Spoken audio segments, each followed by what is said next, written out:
noite, irmãos e irmãs. Mais uma vez eu aqui com vocês. Vocês não têm hoje dose dupla, né? Estivemos aqui conversando com vocês, agora estamos aqui batendo outro papo. Eu estava aqui analisando o orgulho, né? E a gente vai perceber o quanto o orgulho tem filhos. Muitos filhos. Filhos biológicos e filhos adotivos. A gente vai conversar sobre um desses filhos que é o Melíder. É algo que acontece rotineiramente, corriqueiramente, e acontece de formas tão simples, que às vezes fica aquela interrogação. O que leva o ser humano a melindrar com tanta facilidade? É claro que a gente tem que entender e saber diferenciar o melindre, né, de um processo que às vezes eu não concordo, né, eu não aceito, e me afasto daquela situação ocasional, algo mais complicado, né, algo pior. Se a gente analisar, por exemplo, Allan Kardec, né, quando Allan Kardec ele estava dando aula, ele tinha uma dificuldade imensa em aceitar as imposições da Igreja Católica. Ele achava que cada indivíduo, enquanto ser, né, livre, capacidade, possibilidade, cada um deveria trilhar o seu caminho, né? E não aceitar aquilo que a Igreja Católica estava colocando. E ele se revolta por ele não aceitar aquela condição e pede dispensa do liceu, aonde ele lecionava. Ele melindrou? Não, ele simplesmente não aceitou uma posição, né? Porque ele saberia que se ele continuasse naquela condição, poderia ocasionar algo ainda bem pior. Mas o melindre é algo que está em nós, está em qualquer um. O problema é a gente aceitar isso. Por quê? Porque nós partimos da premissa que nós espíritas somos a cocada a cereja do bolo. Né? Nós temos essa ideia de que o espírita, ele é o ser perfeito. Ele não tem que demonstrar as suas fraquezas, ele não tem que demonstrar as suas dificuldades, porque ele é espírita. O espírito é um santo. Olha só. Por isso que quando a gente está estudando o livro dos Espíritos, na questão 909, e é uma colocação muito clara de Emmanuel, que na verdade é algo que já vem desde que o mundo é mundo, né? Porque os antigos já acreditavam nisso. Quando Kardec, os Espíritos colocam na Kardec, que a maior necessidade da humanidade e do homem é o autoconhecimento. É o se conhecer. O autoconhecimento, ele passa por aquela ideia clara de que nós somos espíritos imperfeitos, imperfeitíssimos, que nós temos a capacidade de nos revoltarmos e nos melindrarmos até mesmo no final de ano, numa reunião com os nossos familiares. Sabe por que a gente se melindra e não queremos mais participar? Porque colocaram uva passa no arroz. Já viu essa briga? Vamos fazer o fim de ano, não bota uma passa, não posso ser botando uma massa, esse menino com coisas básicas, simples. A Joana de Ângela vai nos falar por que nós nos melindramos. Porque de alguma forma nós desenvolvemos um sentimento profundo, que é raiva por alguma coisa ou por algo. Isso está no livro Autodescobrimento. Se eu não der vazão àquele sentimento que eu estou sentindo negativo, ele vai crescendo e ele vai virar um ressentimento. E o ressentimento não equilibrado, não trabalhado, ele vai dar vazão a outros e outros sentimentos negativos, principalmente o melindre. Porque o melindre nada mais é do que uma imposição minha diante daquilo que eu tenho como certeza absoluta. Porque fulano não aceitou aquilo que eu acho que é certo. Porque Cicrano não concordou com o meu pensamento, com o meu ponto de vista. Então, o que eu faço? Às vezes eu me revolto, né? Não vou chegar numa ira, mas eu vou me revoltar com aquela condição. Vou criar uma ideia clara de que eu não sirvo para aquele ambiente e vou me afastar. Com uma facilidade enorme. Tipo assim, não, eu sou bom, não me aceitaram, não aceitaram as minhas colocações, vou procurar locais, um local específico onde eu só sei. Né? Gente, muitas casas espíritas hoje estão nascendo a partir desse processo. Eu conheço alguns frequentadores de um ambiente de uma casa espírita, que se deliberou porque não teve aceita a sua ideia, a sua sugestão, ou mesmo não teve o cargo que ele queria, ele não foi preenchido por ele, se afastou dali e abriu outra casa espírita. E abriu a sua casa espírita. Porque muitas vezes vai se colocando coisas que nada tem a ver com a doutrina espírita. Porque nós temos que entender a doutrina espírita algo extremamente, como eu diria, simples. Simples. Os erros que existem, como o nosso irmão muito bem me lembrou aqui agora à tarde, os erros que existem na doutrina não é do espiritismo, mas é do espírito. Nossa! Porque a base do Evangelho de Cristo, se a gente analisar bem, é desenvolver o quê? Os melhores sentimentos. E Jesus começou a demonstrar isso assim que ele chegou no mundo. Aonde foi que ele nasceu? Era um rei. Ele não poderia ter ido para um hotel 5 estrelas. Preferiu estar ali, estrebaria, no meio dos animais. É claro que tem um simbolismo, tem uma explicação muito bonita, mas a base é demonstrar a humildade, a simplicidade, que ele demonstrou durante toda a sua vida. E aí nós vamos ver em João, quando ele fala sobre, ele vem fazer aquele comportamento de lavar os pés aos seus discípulos. Chegaram ali, né? A gente também tem um entendimento, mas também a base de demonstrar o quê? A humildade. Como é que os seus discípulos deveriam agir em relação ao outro? Até mesmo quando ele retorna ao mundo espiritual, ele não se revoltou em hipótese nenhuma com aquilo que estavam fazendo com ele, porque ele não havia feito absolutamente nada de errado. Mas, no entanto, ele foi julgado, condenado e teve a sua sentença colocada em prática. E aquela forma como ele foi levado até a cruz, né, carregando aquela cruz, era aplicada, aquela lei, aquela maneira, era aplicada aos piores elementos daquela época, aos piores bandidos. Olha com quem Jesus foi comparado. E, no entanto, para a gente, é a ideia de que ele sempre demonstrou a humildade. Sempre.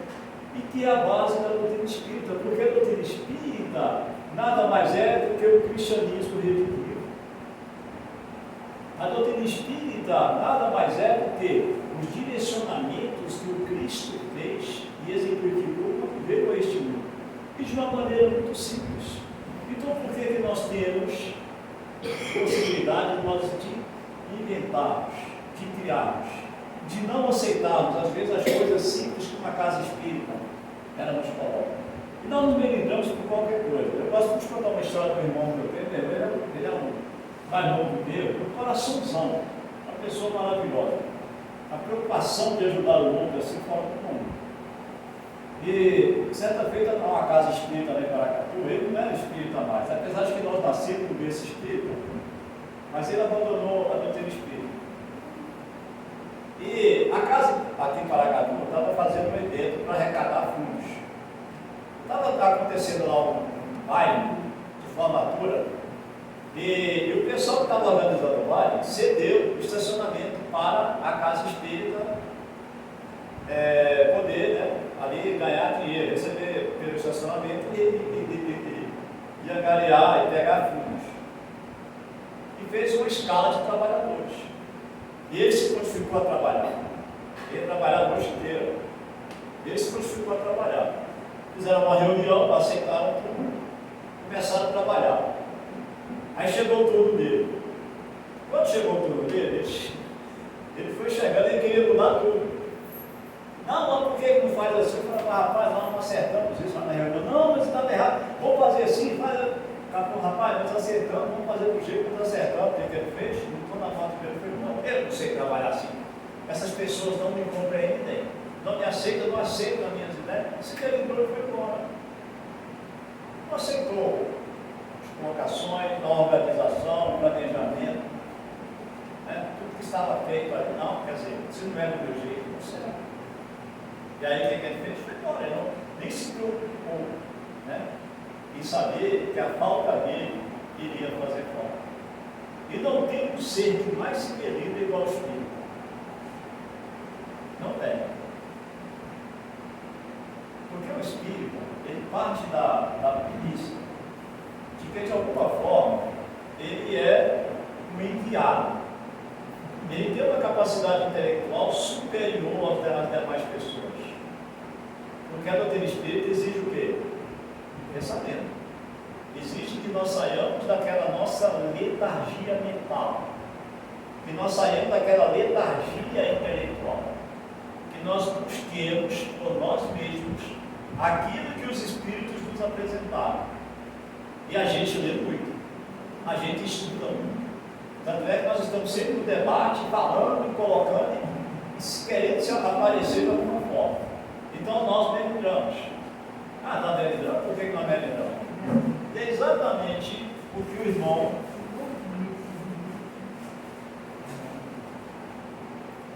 André Luiz vai nos colocar nesse livro. Eu acho que todos os espíritos deveriam ler esse livro. O Espírito da Verdade. É um livro fantástico. É Espírito Diverso. Mas essa mensagem aqui é do André Luiz. O Filho do Orgulho. Ele vai fazer aqui uma leitura, né? Melinde, Filho do Orgulho. Mas ele vai dizer os delitos que ocorrem na casa espírita. Ele vai dizer, por exemplo, o João, que é um médico.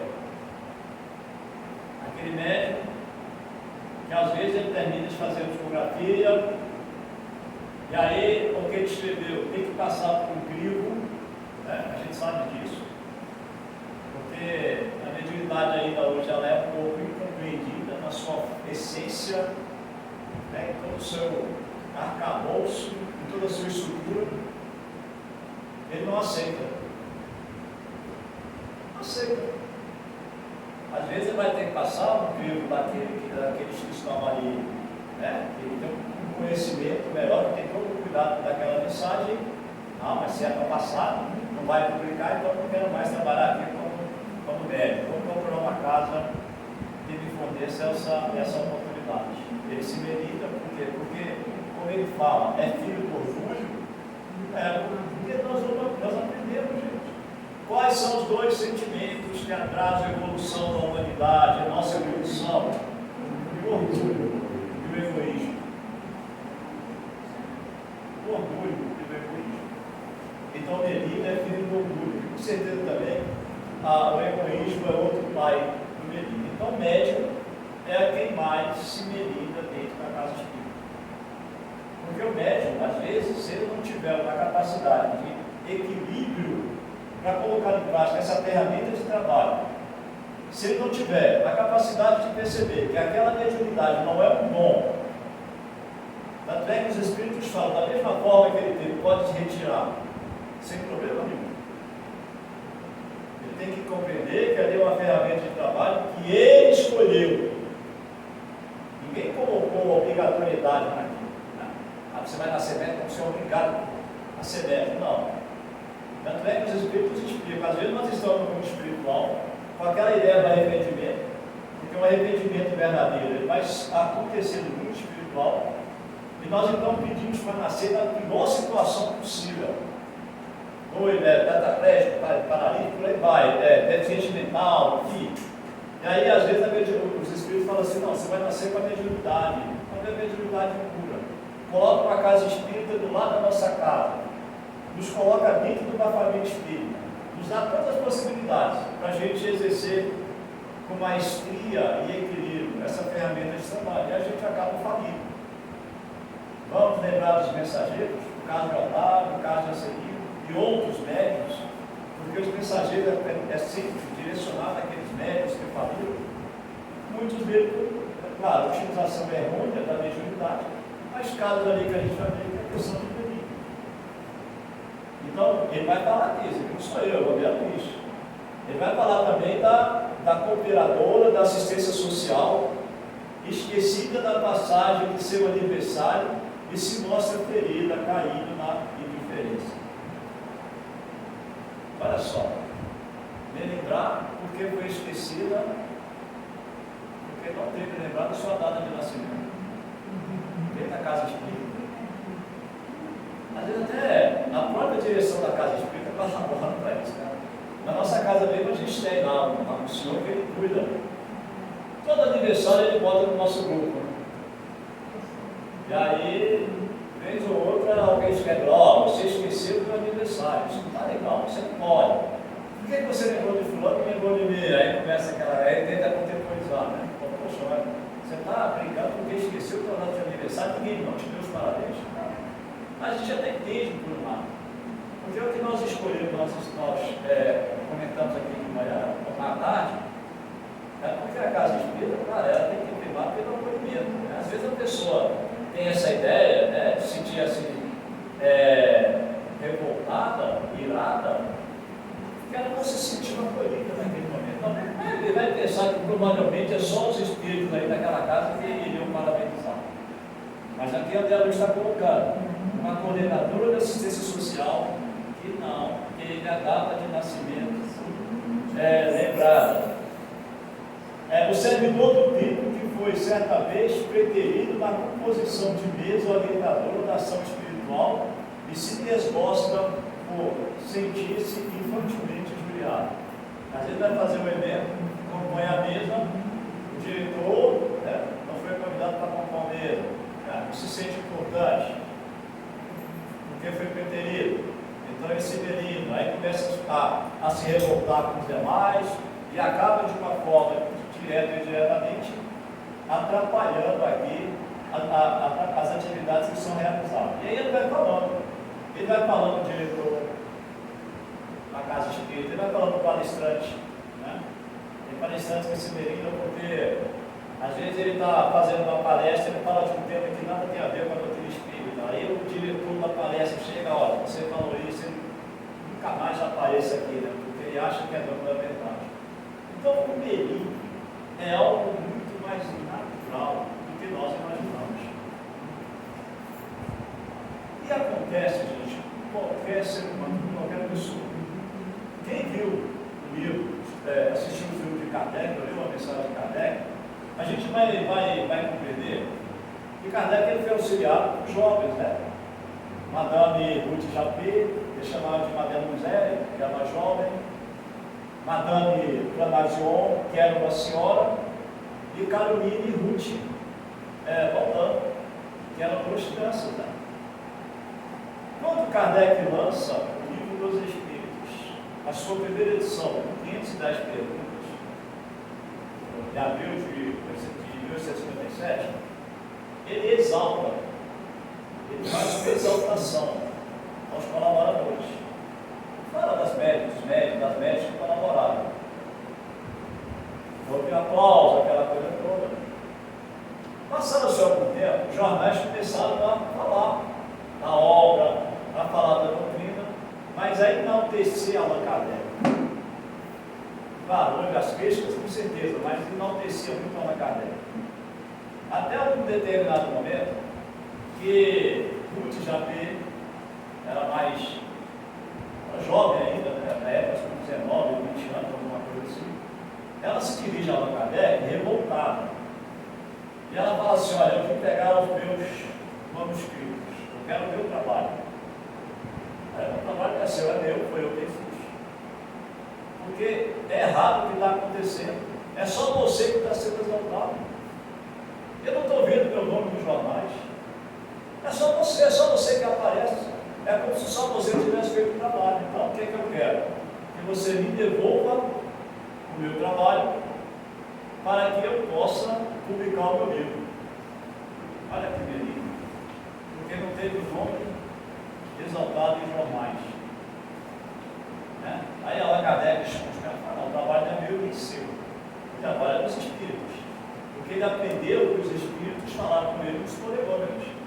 Que na verdade ele poderia ser medicado. Porque quando a gente está lendo aqueles prolegômenos, a gente fica assim, nossa, para que essa dureza toda com Allan Kardec? Né? Preste atenção no que você está escrevendo, porque essa doutrina é nossa, não é sua. Está lá nos prolegômenos. Se fosse comigo, eu vou fazer isso, mas não, eu estou aqui trabalhando, o pessoal, manda outro. Não, ele entendeu a mensagem.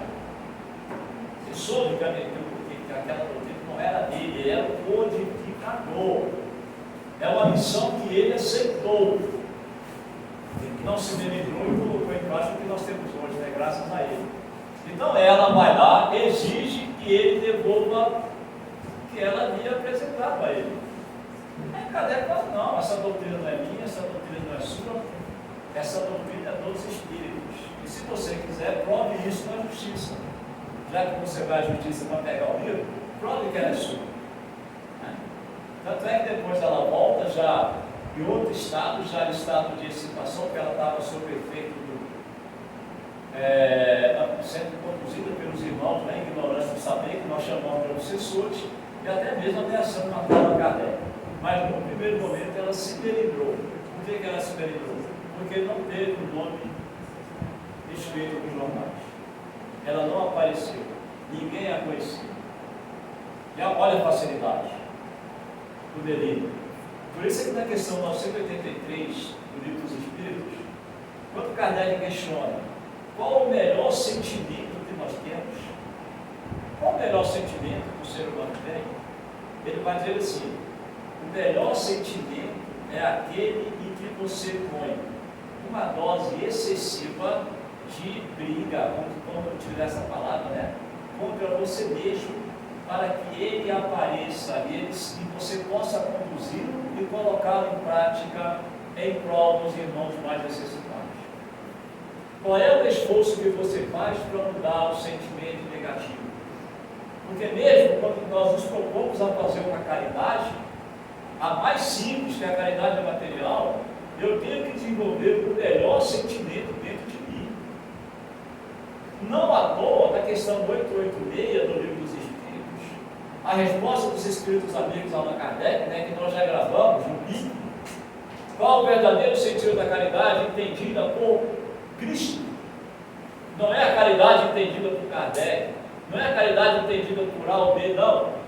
Qual é a caridade? Como é que Jesus entendia a caridade? Benevolência para os outros, indulgência para as imperfeições alheias, perdão das ofensas. Perdão das ofensas. Ou seja, olha o trabalho que nós temos que ter para eu desenvolver um sentimento puro e aplicá-lo em prol dos nossos irmãos mais necessitados. É claro que a caridade, por mais simples que ela seja, ela vai ser sempre nossa advogada, diz Emmanuel.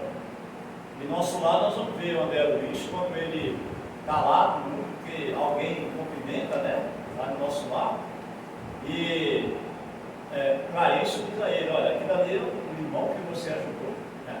Porque enquanto encarnado, André Luiz havia aviado mais de 6.000 receitas gratuitas durante os 15 anos que ele estava numa clínica. E ele fazia isso com o coração bonzinho, com a vontade de ajudar o próximo. Não, ele fazia com choça. Ele ajudava para querer se ver livre daqueles irmãos, daquelas pessoas. Tanto é que Calixto fala: olha, você mesmo com choça, essa caridade que você fez aqui é a sua advogada e te ajuda muito aqui no mundo espiritual. Então é isso que a doutrina espírita nos apresenta, porque quando eu busco o autoconhecimento, eu tenho uma percepção profunda do que eu sou e a minha capacidade de agir diante de determinadas situações. Porque se eu estou exaltando o meu orgulho, se eu estou exaltando o meu egoísmo, aí vem aquela pergunta: o que a doutrina espírita está fazendo para mim? Porque uma coisa é quando nós adentramos a doutrina espírita, a gente insere a mudança. É normal. A gente até falou, por exemplo, o André Luiz ele coloca no livro Agenda Cristã: 2 semanas após adentrar uma casa espírita, a pessoa muda. Se ela não mudar em 2 semanas, nada, é porque ela está estacionada. Ela é estacionária. Ela não vai sair daquele patamar, não. Porém, a partir dessas mudanças, o que nós temos que fazer? Buscar a nossa reforma íntima, que é um processo longo, que é um processo que dura várias encarnações. Porque transformar é diferente de mudar. Porque quando eu mudo, as coisas, elas acontecem de fora para dentro. E a pessoa transformado, as coisas ocorrem de forma natural, ou seja, de dentro para fora. Eu costumo até fazer uma brincadeira. Eu sou espírita. Chico Xavier também é espírita. Eu sou o Chico Xavier. Alguém aqui se compara a Chico Xavier? Nós temos vários exemplos. Claro que Chico, quando a gente fala do Chico, Chico não era aquela perfeição. Ele tinha os seus defeitos. Por exemplo, ele chegou a magoar. Aquela história que você já conhece, ele paga o ombro aquela mulher que havia matado o seu cachorro, né? Mas tem uma história de Chico, para você ver os dois baluartes do Espiritismo, o Chico e o Divaldo. Eles ficaram 12 anos, um de mal com o outro. Isso aconteceu porque aí a gente vem lembrar vocês do que é o Espírito, né? Para que a gente possa fazer essa auto-reflexão e buscar sempre o autoconhecimento. Então eles ficaram 12 anos, um não falando com o outro. Por quê? Porque se criou uma ideia que as mensagens psicografadas do Divaldo eram plágio, elas eram plagiadas das mensagens do Chico. Quem mais trabalhou, porque na realidade aqueles que acompanhavam o Chico, segundo a história, e aí essa história era contada por Divaldo Franco, a gente não está aqui para dizer com certeza absoluta que foi isso que aconteceu, mas eles achavam que essa história do Chico não falar com o Divaldo, tirar essa coisa de que Divaldo estava plagiando o Chico, essa história foi criada por aqueles que seguiam Chico Xavier, porque eles estavam com inveja da relação de Chico com Divaldo, principalmente o Divaldo Pereira. E Chico não fazia nada naquele tempo, sem estar ali junto do Divaldo Pereira. Então criou essa visão básica de que as mensagens do Divaldo eram plágio, elas eram plagiadas das mensagens do Chico por 12 anos. Porque Divaldo passou a ser achincalhado. Aonde ele ia, as pessoas falavam, contavam, e ele se sentiu às vezes numa situação delicada. Por quê? Como é que ele ia provar que claramente que não era plágio? Aí eu me coloco no lugar do Divaldo. Porque se eu me conheço, como eu me conheço, eu com certeza, naquele momento eu abandonaria o Espiritismo. Eu ia ficar deliberado. E eu não tenho vergonha de falar isso, até estava contando um caso aqui com o Henrique, eu já me delimbrei de alguma forma. E eu hoje tenho a capacidade de me delibrar. Às vezes eu estou falando uma coisa, a pessoa não entendeu, não gostou, e aí me dá uma resposta, eu não gosto, por exemplo, quando a pessoa me dá uma resposta muito brusca. Aí meu orgulho salta, eu começo a ficar assim até mal-humorado e fica difícil para eu recuperar o meu orgulho. Então assim, eu me conheço, eu sei que eu sou assim, eu sei que eu sou orgulhoso, eu sei que eu sei, enfim, eu sei que eu tenho a capacidade de me livrar, porque eu não sou perfeito. Quisera eu ser perfeito. Como eu gostaria de ser, mas não sou, gente. Porque nós temos que entender que nós somos uma construção milenar. Aquilo que nós estamos hoje, essa condição que nós estamos hoje, são as nossas criações inscritas no nosso inconsciente. Ou seja, aquilo que eu estou colocando em prática é algo que eu construí em vidas passadas e que provavelmente eu solicitei uma oportunidade para poder vencê-las. Vamos pegar a questão 258 do Livro dos Espíritos. Porque, galera, vamos pegar 115. Os espíritos, uns foram criados bons e outros maus? Não. Todos foram criados simples e ignorantes. Uma condição, uma possibilidade. A inteligência para evoluir. Isso é sinal de que Deus não criou ninguém especificamente para um limite, para desenvolver sentimentos negativos. Aí vem a questão 258. Deus nos impõe uma prova, ou somos nós que escolhemos? Não, nós escolhemos um jeito de prova. E essa escolha, ela é profunda. Porque quando nós temos um processo reencarnatório, que nós chamamos de mandato reencarnatório, nós fazemos todo puxado. Não é aquela coisa assim, olha, eu vou nascer assim, o outro vai lá. Não. Há um diálogo, há um processo de de troca, né, de aceitação. Olha, você vai comigo, você vai ser minha esposa, meu filho. Não é uma coisa tão simples como nós imaginamos. Então nós escolhemos a família, trabalho, a própria religião, né? Muitas coisas nós escolhemos. Mas tem uma pergunta muito interessante, que é a questão dos 60. Olha, se eu escolho o gênero de prova, eu quero escolher o gênero de prova, qual é a lógica? O espírito escolher nascer numa família de gente dada a vida lá. Qual é a lógica disso? Tem gente nascendo agora lá na favela, de uma residência que ali tem traficante. Nasceu lá mesmo, escolheu. Qual é a lógica disso? É a pergunta que Kardec faz. Porque não tem uma lógica.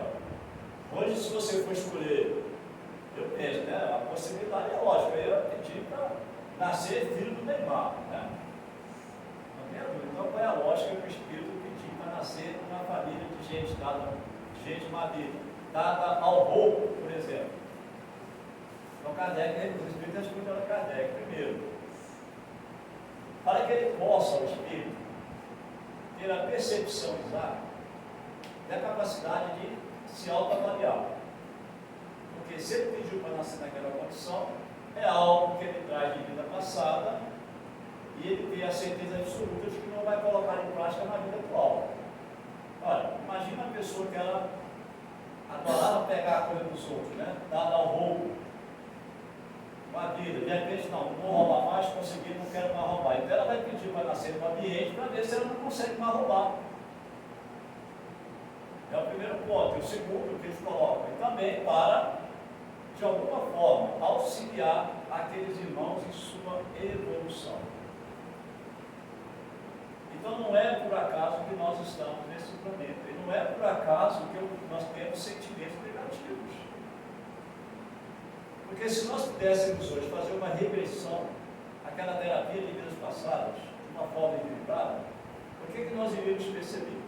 Que provavelmente nós somos espíritos extremamente devedores, e que de alguma forma, das coisas mais simples, que muitas vezes nós não aceitamos, é motivo para que nós ajamos de uma forma totalmente em desequilíbrio. Porque os espíritos amigos eles fazem isso no mundo espiritual. Não fazem? Vamos lembrar de Dona Laura, no livro do Nosso Lar, quando ela teve que voltar 300 anos, até 300 anos da vida dela, para ela ter uma compreensão por que ela nasceria com o Ricardo naquela vida atual. Então os espíritos utilizam isso, porque nós não temos como chegar lá e dizer assim, olha, não, eu fui espírito, eu fui perfeito, por que eu vou ter que voltar de novo no sofrimento? Ah, peraí, vamos ver a tua vida. Olha lá, você trabalhava no e-mail, né? Aí só porque o presidente puxou a orelha, olha o que você fez. Você se revoltou, xingou, brigou e abandonou a casa. Então, você vai voltar para beber. Você vai voltar para viver com o presidente. Você vai voltar para as mesmas coisas que você precisa passar. Porque a gente não aprendeu. É assim que a gente aprende. Olha aqui, como a justiça de Deus ela é perfeita para nós. Porque ela nos permite ter essa compreensão exata de que eu sou o criador da minha própria existência, da minha própria vida. Não é Deus que nos impõe o castigo. Então, quando a gente fala assim, eu me delivrei, às vezes a gente tem uma coisa até interessante, né? A gente fala assim, não, a pessoa se delivrou porque ele está obsediado. Isso é culpa da obsessão. Isso é obsessor. Gente, presta atenção. Eu não sei se você sabe, mas eles estão criando um sindicato lá no mundo espiritual. O sindicato é forte.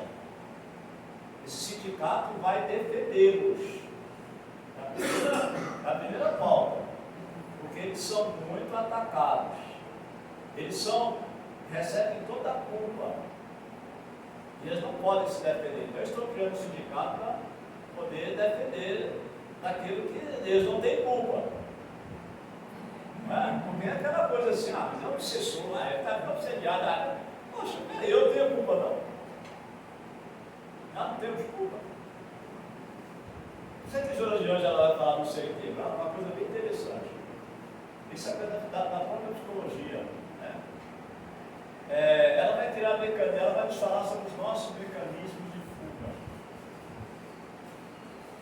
E ela fala que um deles, o mais delicado, o mais perigoso, ela chama de racionalização. Por que racionalização? Porque diante de uma situação, aí eu vou sintetizar, diante de uma situação muito simples, e uma situação às vezes totalmente errada, eu tenho a minha verdade, eu não quero abrir mão dela, eu posso fazer a coisa mais errada possível, eu não consigo ver aquela coisa como errada, é certa porque eu estou certo e a verdade está comigo. Por exemplo, você vai no shopping, estaciona seu carro na vaga, aí vem um senhor, uma senhora e coloca o carro atrás do seu. Sabe aquela coisa, só vou ali e volto já? E aí você vem com o teu carro e fica lá horas e horas buzinando, ninguém aparece para tirar o carro atrás do seu. O que você faz? Eu estou com pressa, ela está errada, né? Não deveria estar estacionada aqui. Eu estou certo, porque eu estou na vaga certa, eu estou com pressa, você vai lá, entra, liga o teu carro, dá a ré, arrebenta o carro dela e vai embora. Depois você para na frente, anota a placa do carro dela, não, mas ela está errada. Ela vai ter que pagar um pouco seu. Dela e deu. Você anota a placa, vai na delegacia, registro e olha no prancha de ocorrência e vai embora. Você justifica, ou seja, você racionaliza, que é diferente de raciocinar. A racionalização, ela embute o raciocínio. Ela embute a sua capacidade de ver as coisas certas, como elas devem ser. Ela embute a sua capacidade de ter a percepção dos acontecimentos verdadeiros. Por quê? Porque você acredita piamente na sua verdade. Você acredita piamente nos seus fatos. Aquilo que está acontecendo, da forma que você está vendo, é que é a coisa certa. E mesmo aquela coisa certa ali que está acontecendo para você é a coisa errada. Então, isso é que ela chama de racionalização. E ela deixa muito claro. É o processo de fuga, que ela chama de processo de fuga do ego, né? Mais perigoso que nós desenvolvemos. E todos nós desenvolvemos. Todos nós desenvolvemos. Isso é uma coisa nossa. E nós vimos muito isso. Essa questão do Melilla agora, quando aconteceu essas eleições, infelizmente, a forma como as pessoas passaram a avaliar os acontecimentos. Então ficava de um lado, ficava de outro, e cada um puxando a verdade para si. E às vezes não percebia a verdade que estava ali naquele meio. E a gente viu famílias se desestruturando, pessoas se deligrando, não conversando mais com o nome em si. Enfim, inclusive com o espírito. Isso aconteceu comigo, eu até penso para contar, porque eu sou muito, eu tenho rede social, mas eu não sou de ficar, dou uma olhada lá e eu posto coisas que eu acho interessantes. Eu não dou preocupado com a vida de ninguém, a vida da pessoa não me interessa, a não ser quando eu for ajudar. E eu estou vendo que a coisa está errada, uma amiga espírita, lá da nossa casa, grande amiga, grande companheira, ela fez uma postagem. Eu olhei aquela postagem e falei, meu Deus, mas isso aqui é mentira, isso aqui não pode acontecer, é mais um espírito. Eu peguei e falei para ela assim, meu irmão, eu não tenho nada a ver com a sua vida, não tenho nada a ver com as suas postagens, né?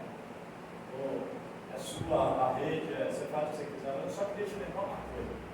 Se coloca no lugar dessa pessoa que você está compartilhando isso, que é uma mentira, e você sabe que é mentira.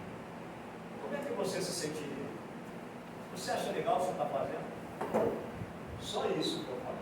Não tem detalhe, não tem mais nada. Meu Deus do céu. Ela me mandou uma mensagem, porque ela falou, ela estava muito nervosa. Eu falei, bom, se ela está nervosa é porque ela sentiu mal. Ela sentiu, ela viu que ela não está certo o que ela está fazendo. Mas ela me xingou, falou um monte de verdade, não deu cuidado da minha vida. Aí eu entrei em oração e falei, não vou revidar. Eu só dei o toque. Aquela pudesse analisar que de alguma forma o espírita ele tem que ter um comportamento diferenciado, não é um comportamento melhor. Ninguém é melhor do que ninguém. né? Nós discutimos hoje à tarde, meu Consolador te permite que você seja melhor. Não, nós somos até pior do que os outros, não é à toa que nós somos espíritos. Pense bem, agradecendo a Deus e a Kardec a possibilidade que nós temos de conhecer o outro espírito. Mas nós temos que ser diferentes, não tem como. Se nós não formos diferentes em relação ao que nossos irmãos pensam, o que a doutrina espírita está fazendo por mim? O que ela está fazendo por mim? O que ela está fazendo por cada um de vocês? Olha, se a gente vem para cá, a gente faz sopa, nosso irmão católico faz, o nosso irmão evangélico faz, pessoas ateias fazem. Eu disse um cesta básica, católico faz, evangélico faz, várias comunidades, várias associações fazem. Eu faço a campanha Alta de Souza, vai ter campanha do Quilo, tem campanha Maria, tem campanha. O que a doutrina espírita está fazendo de diferente? Se não nos levar à reflexão da minha capacidade de agir positivamente ou negativamente diante de qualquer fato. Por isso é que eu convivo com o outro. Eu convivo com o outro para isso, é para que eu aprenda a olhar para dentro de mim mesmo, não é olhar para o outro. É o que Jorge fala de projeção. Porque quando você começa a se perceber e a ter o entendimento que você é capaz de fazer as coisas erradas e aceita isso, e aceitar isso, você já está buscando um autoconhecimento. Não é projetar no outro aquilo que é seu, aquilo que pertence, que é meu, não. Porque é fácil também, né? Eu me alindrei por causa dele. Não, você me aligrou porque você quis me alindrar. Ninguém pediu para você me alindrar. Você me aligrou porque você me aligrou, porque me aligrou. Mas eu fiquei chateado porque ela falou uma coisa que eu não gostei. Não, mas ele não falou para te chatear. Você chateou porque você quis. O sentimento é meu. Não é o outro que está fazendo na verdade está fazendo renascer, né? Ou seja, vir para fora, mostrar que eu tenho ele dentro de mim. Mas não foi o outro que colocou em mim aquele sentimento negativo, isso é meu. Ou seja, é para que eu perceba que eu sou imperfeito. É para que eu perceba o quanto eu devo mudar. É para que eu tenha a compreensão exata, porque para que eu possa evoluir, eu tenho que lutar contra mim mesmo. É aquilo que Joana de Ângelo disse a Divaldo Franco, porque Divaldo, quando ele se propunha fazer a caridade, ele às vezes recebia algumas agressões de fora. Né? Tem caso lá que até o Nilson queria agredir um irmão, um morador de rua, porque atirou a sopa, Divaldo deu e ele jogou a sopa do Divaldo. Aí Divaldo um dia chateado com toda essa situação, e Joana fala para ele assim: Divaldo, quando você desencarnar e estiver no mundo espiritual, você vai perceber que aqui na Terra nunca foi você contra o outro. Sempre foi você contra você mesmo. Eu contra mim mesmo. O que é a construção do reino de Deus? Será que a gente imagina que é uma construção séria, material, palacete? Não, gente. A construção do reino de Deus é você vencer os seus inimigos. E sabe qual é o verdadeiro e mais profundo inimigo nosso?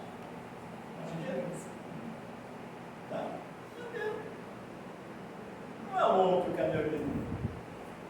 Claro, a gente tem os inimigos encarnados, mas o maior inimigo nosso está aqui dentro. É o que Jesus fala para Pedro. Porque Pedro tinha essa capacidade de querer entender quando é que esse reino seria implantado. Está lá no livro, no roteiro de Jesus. Né? E Pedro caminhando com Jesus. E Pedro questiona Cristo: aonde é que estão os maiores inimigos do reino de Deus? E fala porque eu quero combatê-los, para que o teu reino possa ser implantado de uma forma mais rápida nesse mundo. A mensagem é grande, eu vou sintetizar. Então, durante uma hora, Jesus caminhando com Pedro, Pedro demonstrou 5 sentimentos negativos. Ele demonstrou a raiva, a ira, o julgamento, a inveja e um outro, agora que eu não me lembro. 5, em relação medo, quando André se escondeu a carne, o medo. O medo, exatamente. 5, que é o medo, é complicado, Aí, quando no final dessa situação, Jesus fala assim, tu viste, Pedro, onde é que estão os nossos maiores inimigos, ou os maiores inimigos do reino dos céus? Então, se eu me medimos, se há um processo de limite, vamos entender, a culpa é única e exclusivamente de quem se limitou. Por mais que você não tenha gostado, por mais que o outro tenha sido agido de uma forma, mas o delito é seu. É que você tem que ter repensado. Como é que você lida com isso? Como é que você vai conviver? Porque se aquele que te levou a esse processo, provavelmente fez aquilo, baseando-se em situações de vidas passadas. A gente não sabe. Mas como às vezes o delito ele é por qualquer coisa simples, então a gente tem que pensar, não é o outro que é culpado pelo que eu estou sentindo. Eu sou culpado pelos meus sentimentos. Porque tudo perpassa, como a gente entende, na doutrina espírita, tudo perpassa pela intenção.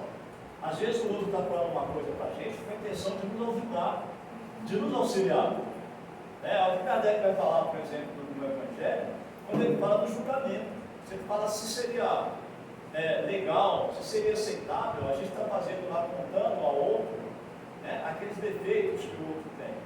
E Kardec diz assim, olha, se você está percebendo que é algo que está ocasionando um problema na comunidade, fale com ele, converse com ele. Ele vai ter que ter, se for uma pessoa humilde, a pessoa que vai entender, vai compreender até te agradecer pelo que você está fazendo. É a mesma coisa que você tem um amigo, você está conversando com aquele amigo, ele está com halitose, está com problema de mau hálito. Aí você está conversando e fica assim, disfarçando. Seria mais viável você chegar e falar, irmão, desculpa, você está com um problema. Você está com mau hálito. Não está legal. Você já percebeu isso? Você já procurou o médico para saber o nível? Ele vai até te agradecer, porque quem tem mau hálito não percebe o outro.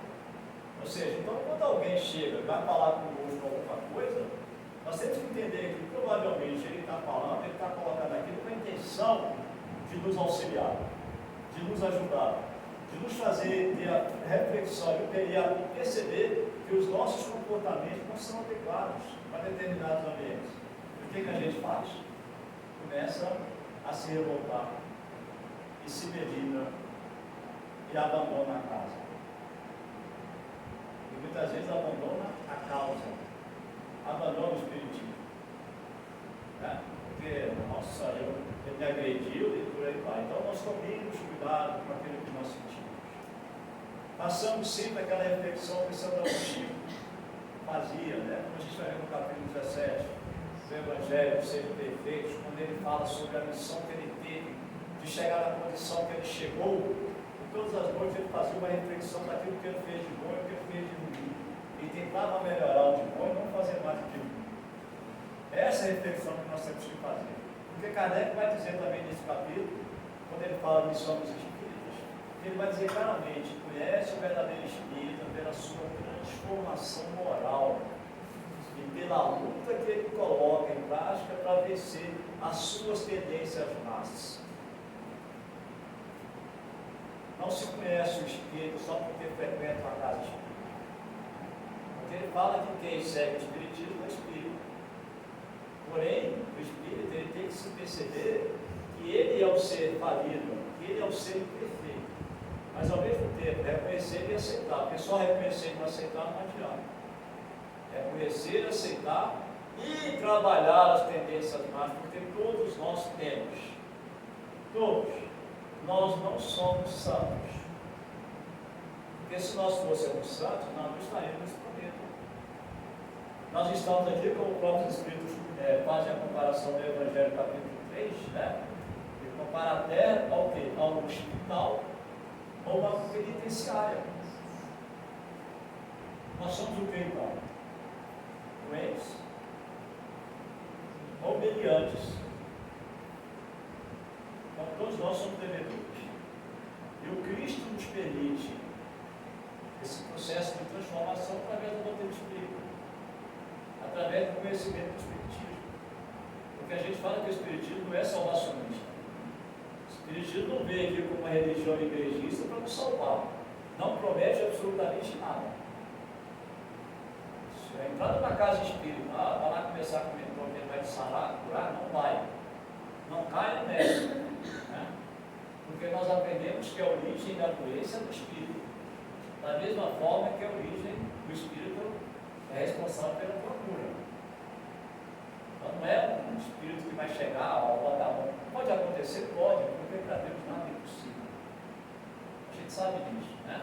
O próprio Cristo demonstrou isso quando ele fazia as suas curas. E quantas vezes ele falou, eu fico observando Jesus, ele colocando no caminho, né? Imaginemos naquele momento que ele curou os 10 leprosos. Cura 10. E aí somente um volta para agradecê-lo. E aí os apóstolos perguntam, cadê os outros 9? Já tinham demandado. Desapareceram. Aí uma pessoa orgulhosa, não humilde, fala, nunca mais eu vou curar leproso. Ô, raça ingrata.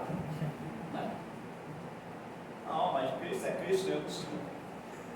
Eu não sou Cristo, eu ainda sou. Tem esses pensamentos, às vezes, muito egoísta, né, que a gente vai trabalhando, mas o caminho é esse, não tem outro caminho. Né? É você trabalhar em você mesmo. Então, a doutrina espírita ela é transformadora. Ela vai ensinar para você o caminho que você vai seguir para alcançar aquilo que você almeja. Quase sempre nós almejamos a felicidade. E a felicidade nós temos que entender que ela tem uma concentração muito alta. E ele vai te mostrar o caminho. Então, ele não vai caminhar com você. E o Espírito vai chegar aqui, botar você nas costas, vem cá, vamos caminhar, você não vai ter mais problema. Não, nós não temos problema, nós estamos aqui para enfrentar os problemas. Por isso é que nós estamos no mundo de prova de expiação, entrando no mundo de regeneração. Por isso é que nós convivemos lá com o nosso esposo, com nossa esposa, filhos, netos, genros, sogra, cunhado. Tudo faz parte de um mecanismo da nossa elevação, da nossa transformação. Ninguém se transforma sozinho. Ninguém.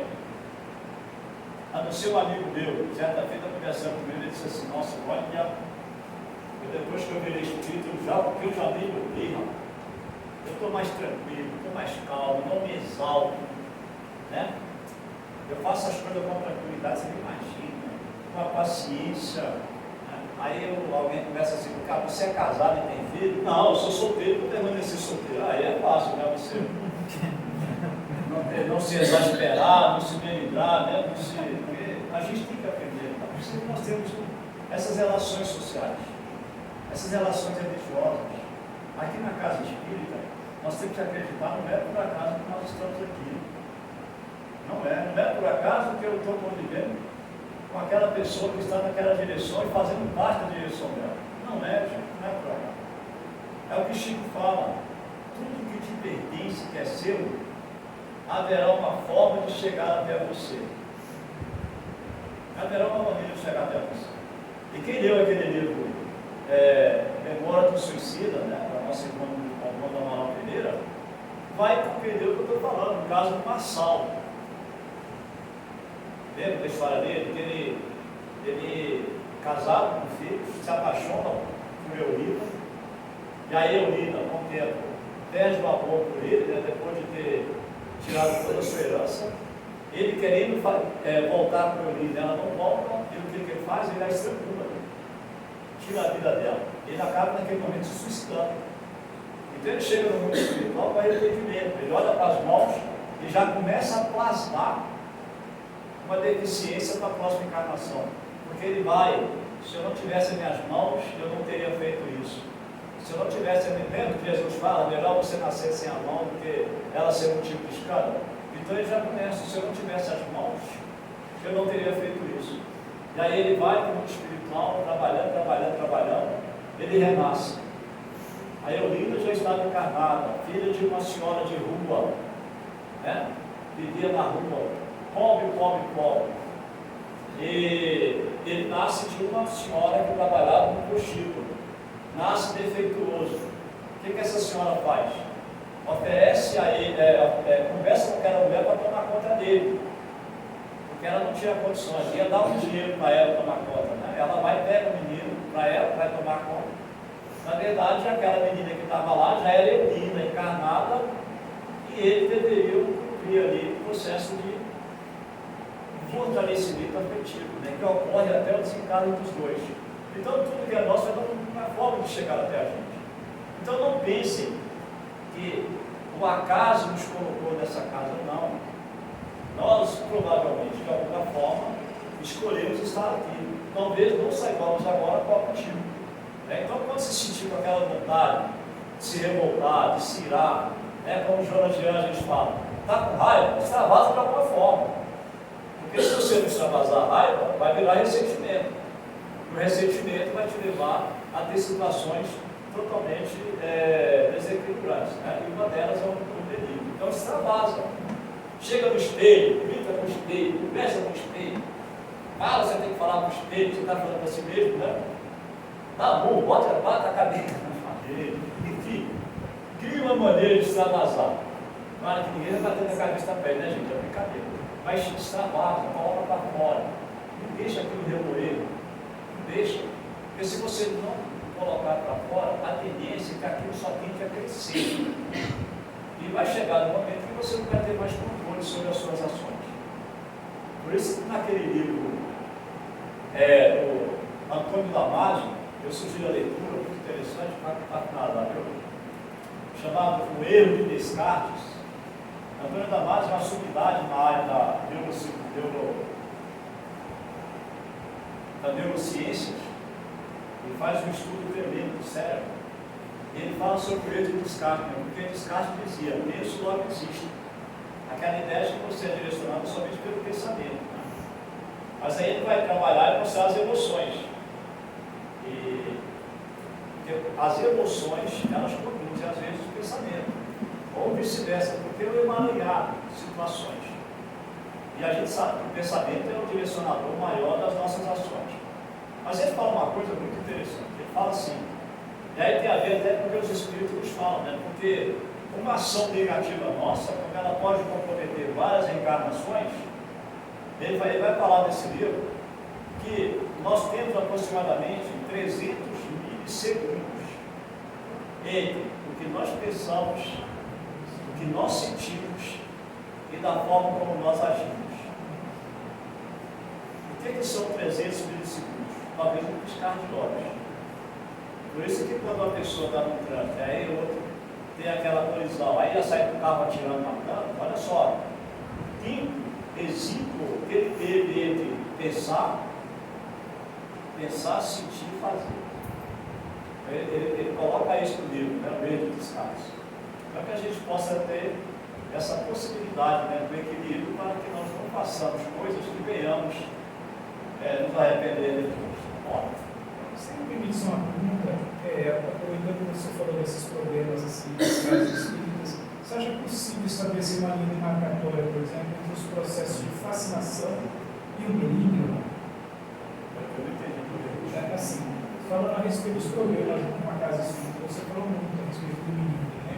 Você acha possível estabelecer uma linha de demarcação entre os processos de fascinação com o benigno ou não? É possível distinguir um do outro? É da pessoa. Porque a gente fala assim, por exemplo, uma questão, vamos pegar aquele exemplo que eu dei aqui sobre você aceitar ou não uma carne, né? Aquilo ali é uma preguiça ou se é uma coisa que realmente é um problema? Porque é uma linha muito tênue. Você saber o que é um processo seu, especificamente seu, o que é um processo da obsessão. Mas Kardec fala assim, normalmente o primeiro pensamento é seu. O primeiro pensamento. Eles vão trabalhar em cima do que você está pensando. Existe isso. Então, se a pessoa ela já tem que ter o conhecimento de que ela é capaz de fazer aquilo. Então, se ela é capaz de fazer aquilo, o que ela tem que fazer? Trabalhar nela para tentar estimular. Porque se ela não conseguir estimular por ela, o que ela vai acontecer? Ela vai estar sempre encontrando um campo aberto por ela para que os nossos irmãos possam só aumentar aquilo que é dela. Então, ela reconhecendo que ela tem, ela é explosiva, que ela fica com raiva gratuitamente, né? Que ela abre o seu campo mental, ela vai estar atraindo esses irmãos para aqui. faça com que ela age de uma forma intempestiva às vezes. Né? E aí a gente sabe o que é a fascinação, porque senão um direcionamento muito detalhado, claro, daqueles irmãos encarnados. Nós chamamos de ignorância do saber. Tá? Mas a pessoa tem que reconhecer, a culpa é sempre dela. Porque quando a gente fala muito da obsessão, por que existe obsessão? A obsessão existe, não é porque tem irmãos ignorantes, amigos, não. Existe porque nós é que somos, né? O hospedeiro daquilo ali. Uma vez o hospedeiro não teria o vírus. Então a responsabilidade é sempre nossa.